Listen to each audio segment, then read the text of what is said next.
The joy of accomplishment. Joy is always the accompaniment of a task successfully accomplished.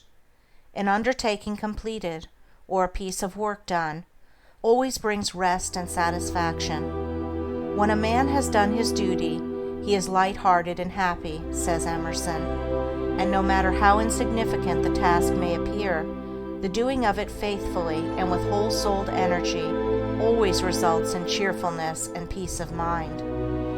Of all miserable men, the shirker is the most miserable, thinking to find ease and happiness in avoiding difficult duties and necessary tasks, which require the expenditure of labor and exertion. His mind is always uneasy and disturbed. He becomes burdened with an inward sense of shame, and forfeits manliness and self-respect.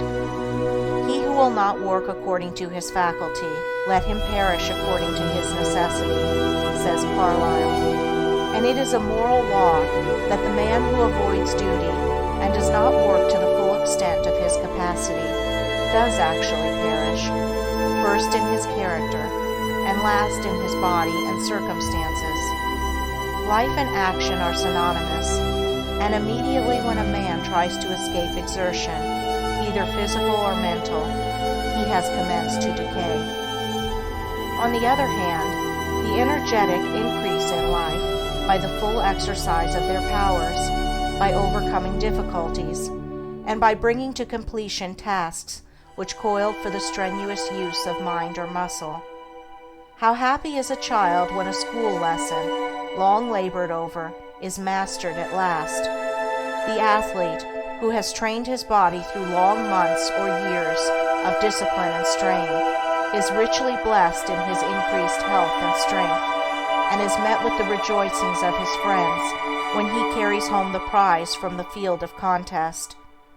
After many years of ungrudging toil, the heart of the scholar is gladdened with the advantages and powers which learning bestows. The businessman, grappling incessantly with difficulties and drawbacks, is amply repaid in the happy assurance of well-earned success, and the horticulturist, vigorously contending with the stubborn soil, sits down at last to eat of the fruits of his labor.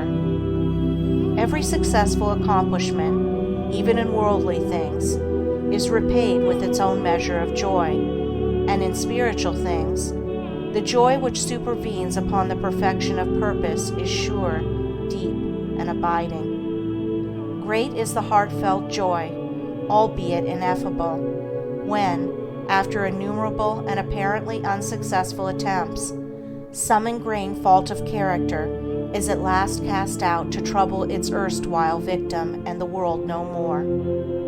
The striver after virtue, he who is engaged in the holy task of building up a noble character, tastes, at every step of conquest over self, a joy which does not again leave him, but which becomes an integral part of his spiritual nature.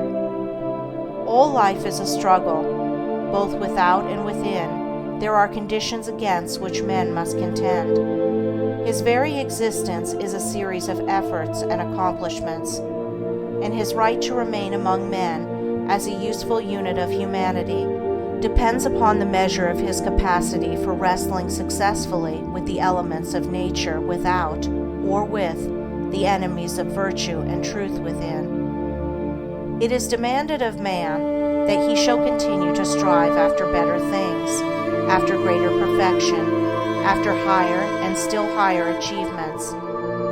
And in accordance with the measure of his obedience to this demand, does the angel of joy wait upon his footsteps and minister unto him. For he who is anxious to learn, eager to know, and who puts forth effort to accomplish, finds the joy which eternally sings at the heart of the universe.